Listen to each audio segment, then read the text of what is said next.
पंजा दुश्मन थी बीठा आहिनि मुंहिंजा पंजा दुश्मन थी बीठा आहिनि कीअं विढ़ा तन सां मूंखे मिठा आहिनि मुंहिंजा पंजा दुश्मन थी बीठा आहिनि मुंहिंजा पंजा दुश्मन थी बीठा आहिनि कीअं विढ़ा तन सां मूंखे मिठा आहिनि मुंहिंजा पंजा दुश्मन थी बीठा आहिनि मुंहिंजा पंजा दुश्मन।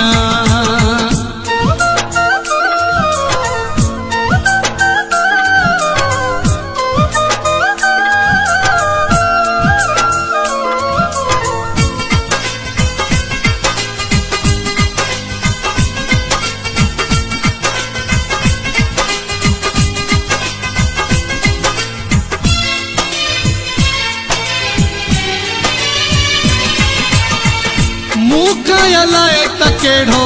कसूर थी वियो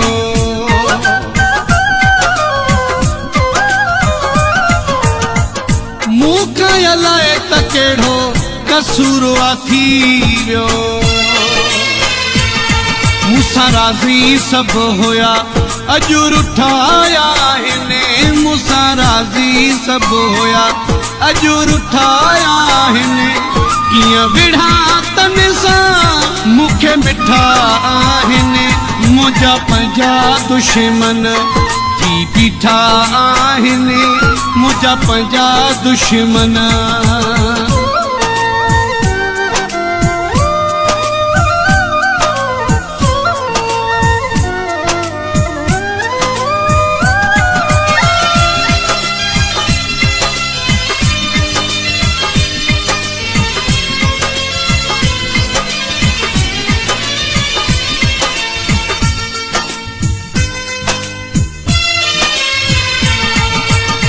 मूंखे ॾिसो अॼु उहे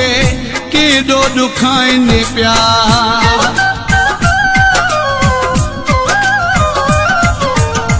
मूंखे ॾिसो अॼु उहे केॾो ॾुखाइनि पिया सवे सूर सिर ते जिल सठाया आहिनि सवे सूर सिर ते जिल सठाया आहिनि कीअं विढ़ा तन सां मूंखे मिठा आहिनि मुंहिंजा पंजा दुश्मन थी बीठा आहिनि मुंहिंजा पंजा दुश्मन।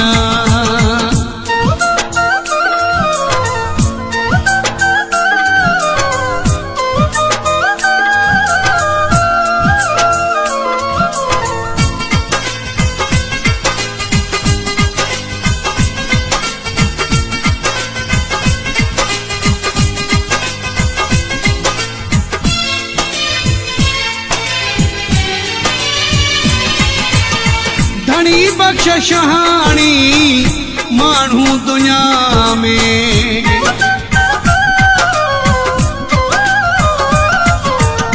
धणी बख्श शहाणी माण्हू दुनिया में अहिड़ा पक्का दिल जा मूं न ॾिठा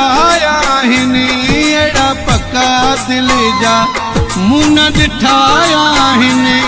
कीअं विढ़ा तन सां मूंखे मिठा आहिनि मुंहिंजा पंजा दुश्मन थी बीठा आहिनि मुंहिंजा पंजा दुश्मन थी बीठा आहिनि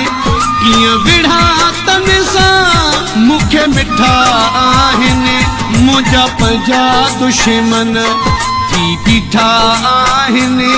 मुंहिंजा पंजा दुश्मन।